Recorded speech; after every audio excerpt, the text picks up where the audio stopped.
Ó Senhor, quão bom seria se fendesses os céus e descesses, e os montes de todo o mundo estremecessem diante da tua presença. Esse é um dos aprendizados destacados do capítulo 64 do profeta Isaías, o qual vamos fazer as leituras dos capítulos 62, 63 e 64 nesse vídeo. Fique aqui comigo então e tenha acesso a outros aprendizados acerca das leituras de hoje. Esse vídeo faz parte de uma série de devocionais diários que acontece de segunda a sexta-feira às 19h30 em meu perfil no Instagram. Convido você que ainda não faz parte desse grupo seleto de pessoas que acompanham as lives diárias e aos finais de semana os vídeos aqui do YouTube. Se inscreva aqui nesse canal, bem como me siga lá no Instagram, no perfil do Instagram, para que você possa fazer parte desse grupo que estamos progredindo aí na leitura bíblica anual, na data exata, até um pouquinho adiantadas. Vamos então para os aprendizados de hoje, do capítulo 62. A ideia central do capítulo 62 de Isaías é que Deus chama você pelo nome que combina com quem você será, exatamente. Ele te dá um nome, ele já enxerga, ele já vê o seu futuro e ele te chama exatamente por aquilo que você será. Olha lá, ó Israel, tua terra não mais será chamada desprezada nem abandonada. Tu serás honrada e chamada, o meu prazer nela está. E sua terra casada, porquanto o Senhor terá grande prazer em ti, e a tua terra estará desposada. Eu sempre digo em meus vídeos e em minhas lives que Deus já vê o nosso futuro. Ele vai nos chamar exatamente por aquela pessoa, por aquele nome, o qual nós nos tornaremos, e não pelo nome que nós estamos hoje exercendo. Você que está em pecado, você que está em iniquidade, em desobediência, em rebeldia, Deus não vai te chamar por esse seu codinome. Ele não vai te chamar por essa essência que você tem apresentado. Deus já sabe quem você vai se tornar e Ele te chama exatamente por esse nome o qual você está batalhando espiritualmente para se tornar. Deus não vai te chamar mais de prostituta, Deus não vai mais te chamar de louca, de desvairada, não vai mais te chamar de bêbado, de preguiçoso, de assassino.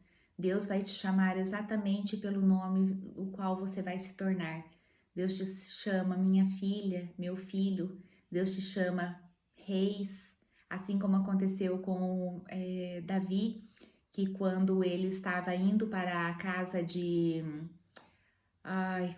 do marido da Abigail, que agora eu não vou me lembrar o nome dele, deixa eu ver aqui se eu consigo pesquisar. Quando ele estava indo para assassinar toda a família, Abigail foi ao encontro, espera lá, só um minutinho, foi ao encontro de Davi e falou assim para ele, Nabal é o nome dele. Abigail se prostrou diante de Davi e disse assim: não suje as suas mãos de sangue, um dia você será rei e isso não vai ficar bem para o seu currículo, digamos assim. E provavelmente, com certeza, Deus havia colocado isso no coração de Abigail, que Davi seria rei, e assim ela o chamou de rei. E hoje Deus nos chama pelo nome no qual nós vamos nos tornar. Filha amada, filha querida, você é o meu filho, que eu te chamei para ser professor, para ser pastor, para ser um líder político, um líder de alguma comunidade. É esse futuro que Deus enxerga em nós, e não o nosso presente que está enlameado pelos nossos pecados, pelas nossas iniquidades. Na sequência, ele vai dizer assim: entretanto, aqueles que ceifaram o trigo o comerão, louvando a Yahvé, e aqueles que juntaram as uvas, delas beberão alegremente, nos pátios do meu templo, os meus átrios sagrados. Deus aqui estava dizendo por meio do profeta Isaías que ninguém mais ia defraudar ali a cidade, a nação de Israel, né? A cidade de Jerusalém. Essa cidade ela foi saqueada, ela foi levada para o exílio. o templo foi destruído. Nós vamos ver agora nos próximos capítulos a oração que eles fizeram de tristeza de ter perdido o templo, foi destruído, foi incendiado, e Deus vai garantir. Então Deus está vendo o futuro de Israel, dizendo assim: aqueles que ceifaram o trigo o comerão louvando a Yahvé. Aqueles que juntaram as uvas beberão alegremente nos pátios do meu templo os meus átrios sagrados.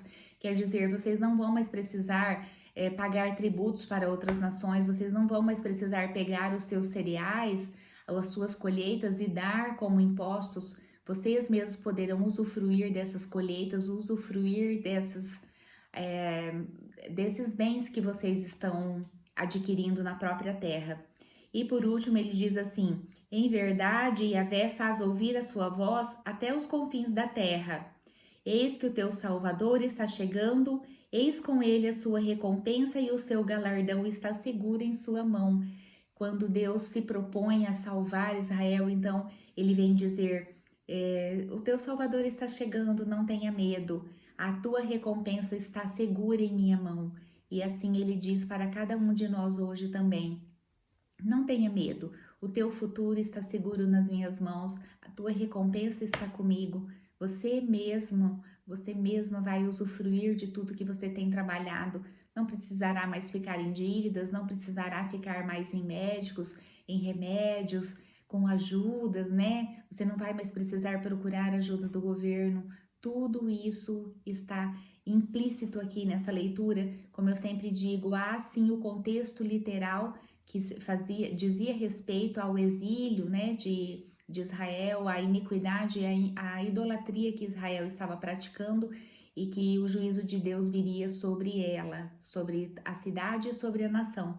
Porém, se nós olharmos para o mundo espiritual, isso fala forte a cada um de nós, que a nossa recompensa está no nome do nosso Salvador, que é Deus.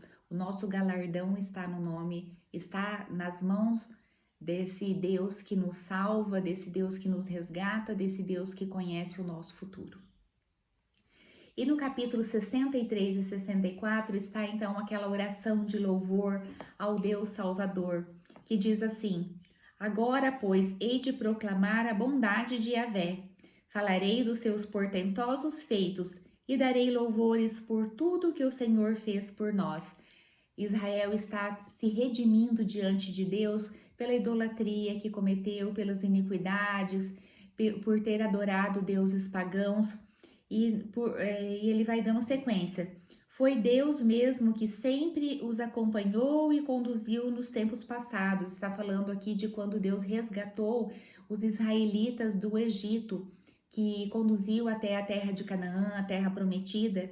Mas eles se rebelaram, vem dizer aqui Isaías, que os israelitas se rebelaram e magoaram o seu Espírito Santo. Olha só, já falando do Espírito Santo aqui, o Espírito Santo de Deus foi magoado pela rebeldia do povo de Israel.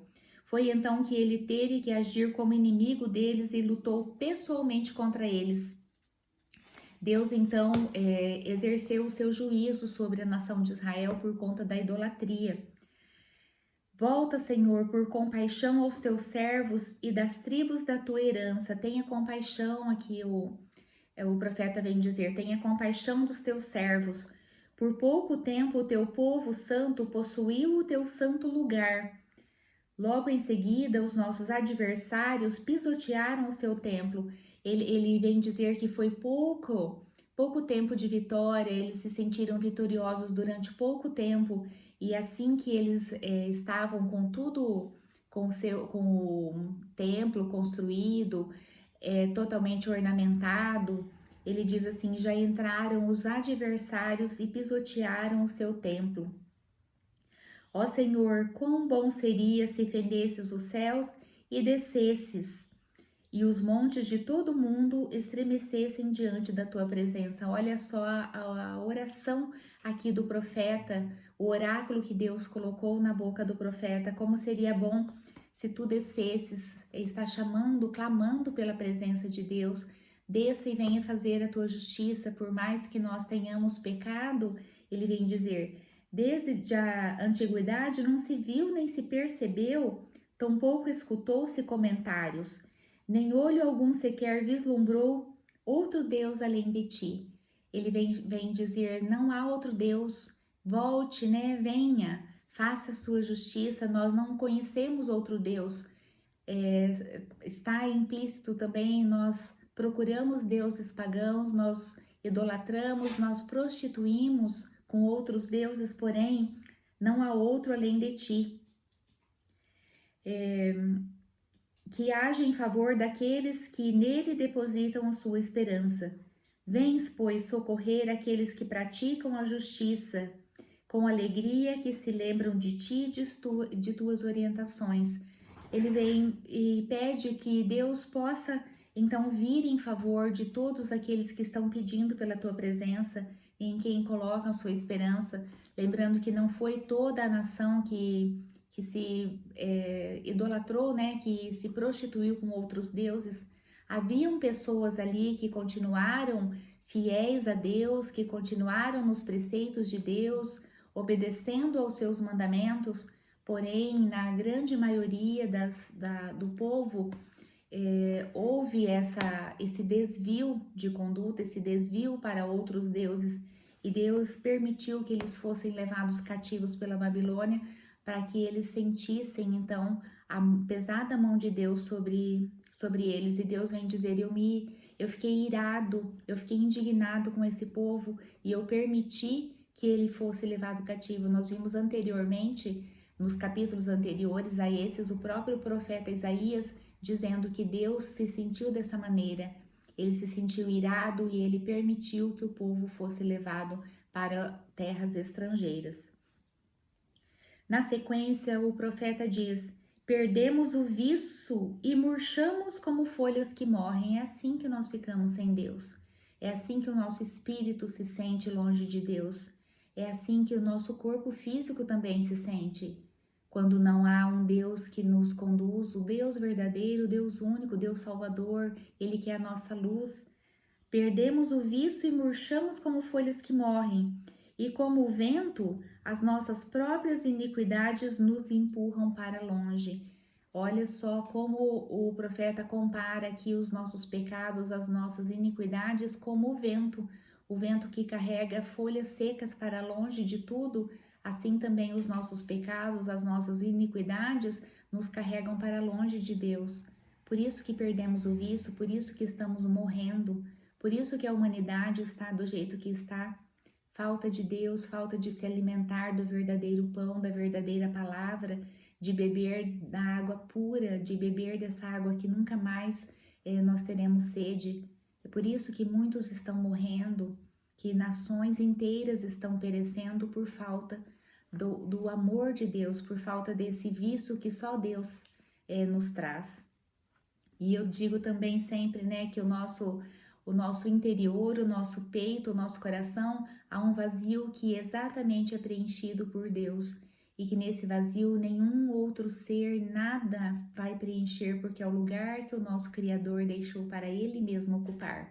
E quando nós tentamos colocar outras coisas, outras pessoas nesse lugar, nós nos sentimos murchando, nós nos sentimos morrendo, perecendo. Por último, ele vem dizer assim, nós somos o barro e tu és o oleiro. Todos nós somos obras de tuas mãos, quer dizer para Deus, nós somos feitos por ti. Tu sabes exatamente a forma que nós temos, foi tu quem nos criastes. Então venha, não te recordes a todo momento das nossas iniquidades. Deus não faz isso mesmo, mas a impressão que nós temos é que o nosso pecado nos afastou de Deus de certa maneira, que Ele está só se lembrando das nossas iniquidades. Mas Deus está esperando o nosso arrependimento. Deus está esperando o nosso clamor, o nosso pedido de ajuda. Assim como o profeta está fazendo aqui nos capítulos 63 e 64 do livro do profeta Isaías, nós devemos fazer isso diariamente. Clamar pela presença de Deus, pedir que Ele se aproxime de nós e que esqueça os nossos pecados, mas nós temos que devolver a Ele um arrependimento sincero, uma mudança de atitude, uma conversão verdadeira. Lembrando que conversão é se você estiver indo para Para o sul, a conversão verdadeira é aquela que você vira e vai para o norte, que você nem olhe mais para trás. É isso que Deus está esperando, para que Ele esqueça de vez os nossos pecados e nos trate e nos carregue no colo, né? Assim como aquela imagem belíssima que nós temos, que acredito que todos já viram, que é Jesus carregando a ovelhinha no colo. Nós somos essa ovelha e Jesus encarnado é o Deus que nos carrega, e diz: vem, eu vou te levar em meus braços, desde que o nosso arrependimento seja sincero. E por último, ele diz assim: então, Senhor, depois de ver tanto sofrimento, ainda conseguirás te conter? Poderás permanecer em silêncio e seguirás nos castigando além do que podemos suportar? Deus não dá nada que nós não podemos suportar. Se nós fomos os pecadores suficientes para magoar o coração de Deus, nós temos que ser fortes o suficiente para esperarmos Ele agir no seu devido tempo. Vou repetir, se nós fomos suficientemente capazes de ser pecadores e então magoarmos, ferirmos profundamente o coração de Deus, nós temos que ser fortes o suficientes para aguardarmos Deus agir no seu tempo. E com essa meditação eu encerro essa leitura do Antigo Testamento, que foi então os capítulos de 62 a 64 do livro do profeta Isaías. E agora nós vamos lá para o Novo Testamento, para o final da primeira carta de Paulo a Timóteo, os capítulos 5 e 6, que são recomendações ao serviço pastoral. Lembrando que as cartas de Paulo a Timóteo têm um tom pastoral, e vão ser recomendações acerca de seleção, de formação e de serviço pastoral. Ponto 1, a igreja é a extensão da família, está no capítulo 5, versículos 1 e 2. Não repreendas o idoso com aspereza, mas admoesta-o como a um pai, bem como aos jovens como irmãos, as mulheres idosas como mães, as jovens como irmãs, com toda pureza. Quer dizer, trate os seus cristãos, né? Trate os membros da sua comunidade, trate as pessoas que fazem parte da sua denominação como a sua própria família. Chame a atenção deles com amor, com carinho, assim como você faria com os seus na sua casa. Pelo menos assim espera-se que é. E muitas vezes nós somos muito mais rudes com os de dentro de casa e carinhosos com os de fora. Mas para isso, Paulo tem uma outra admoestação aqui. Olha lá, e é o meu ponto 2. Ter atenção para com os de casa é testemunho de fé. Contudo, se alguém não cuida dos seus, especialmente dos de sua família, este tem negado a fé e se tornou pior que um descrente. Então, se nós tratamos com brutalidade as pessoas de dentro da nossa casa e com carinho, com amor, com educação os de fora da nossa casa, nós somos piores que descrentes e nós negamos a fé. Então, ter atenção para com os de casa é testemunho de fé. E isso agrada ao coração de Deus. Ponto 3, reconhecimento do trabalho da liderança. Paulo vem dizer, olha, os presbíteros que administram bem a igreja são dignos de dobrados honorários, principalmente os que se dedicam ao ministério da pregação e do ensino. Paulo diz isso principalmente porque ele trabalhava muito quando ele estava fundando as igrejas, né? Quando ele estava plantando as igrejas. Porém, ele vem dizer, olha, os presbíteros que vão se entregar ao ministério ao ministério de pregação e ao ministério do ensino, eles merecem, eles são dignos de ter um honorário dobrado. E ele vem citar Deuteronômio, capítulos 25 e 24, que diz assim: não amordaces a boca do boi quando estiver debulhando o cereal, e digno é o trabalhador do seu salário, porque os donos de propriedades não deixavam o boi se alimentar enquanto ele estava moendo o cereal. E aqui Paulo vem fazer essa relação, ele diz, olha, se vocês não deixarem com que esses presbíteros sejam bem remunerados, vai ser a mesma coisa que vocês estivessem amordaçando a boca do boi enquanto ele trabalhava lá em Deuteronômio, né? Quando eles ainda estavam atravessando ali o deserto. Então, Paulo faz essa admoestação acerca do pagamento, da retribuição financeira aos líderes. Agora ele vai falar acerca das riquezas, né? Das riquezas materiais. Ele diz assim, vai falar que o rico, aquele que detém riquezas materiais, ele precisa ser generoso, ele precisa fazer com que outras pessoas também usufruam das suas riquezas, pois ingressamos neste mundo sem absolutamente nada e ao partirmos daqui nada podemos levar. As riquezas materiais precisam ficar aqui mesmo.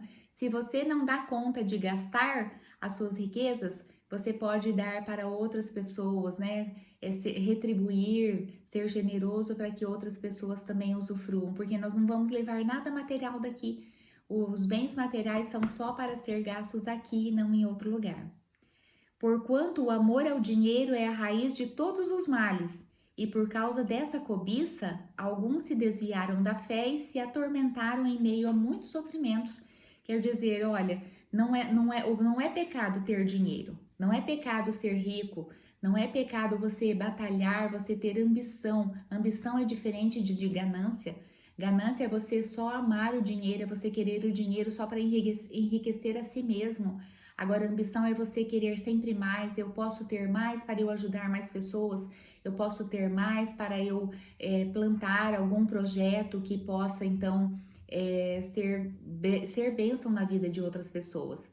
O amor ao dinheiro, sim, que é pecado, mas ter dinheiro, ser rico, ter bens materiais, não é pecado, pelo contrário, é bênção na vida de outras pessoas que muitas vezes não têm capacidade para fazer a sua própria riqueza. E por fim, ele vem dizer que os possuidores de bens materiais que sejam alertados a agirem com generosidade. Ordena aos que são ricos no presente mundo que não sejam orgulhosos, nem depositem a esperança na incerteza das riquezas. Não é para termos esperança aqui nas riquezas terrenas, eu sempre falo, onde a ferrugem e a traça corrói. Mas em Deus, a nossa esperança precisa estar em Deus, que nos concede generosamente tudo o que precisamos para viver satisfeitos. Orienta-os a praticarem o bem e que sejam ricos em boas obras, sensíveis, solidários e generosos. Dessa maneira, acumularão um valioso tesouro para si mesmos, um firme fundamento para a era que há de vir, e assim alcançarão verdadeira vida. Quer dizer, a nossa recompensa não está aqui nos bens materiais. A nossa vida terrena é passageira, é um sopro. Nós temos que nos preocupar com a nossa vida na era que está por vir, como diz Paulo, né? Quando na nossa vida eterna. E nós alcançaremos esses benefícios sendo generosos com os que estão ao nosso redor, tratando as pessoas como se fossem a nós mesmos, amando ao próprio Deus. Como o próprio Jesus disse, todos os mandamentos, eles se condensam em dois. Amarás o teu Deus com toda a tua força, com todo o teu entendimento, com todo o teu coração e ao próximo como a ti mesmo. E se eu obedecer a esses dois mandamentos, se eu praticar esses dois mandamentos, eu já terei a esperança viva, sempre viva, de uma vida eterna, de uma vida ao lado de Deus, ao lado dos anjos. E assim eu finalizo esse vídeo aqui hoje. Convido você a sempre acessar os conteúdos, volte outros vídeos, assista outras reflexões e assim a sua vida e a vida de todos os que te rodeiam poderá ser edificada cotidianamente. Até mais, eu convido você então a fazer parte aí dos inscritos nesse canal, bem como seguidores lá no Instagram, para que nós possamos conhecer melhor o Deus da Bíblia por meio da sua própria palavra.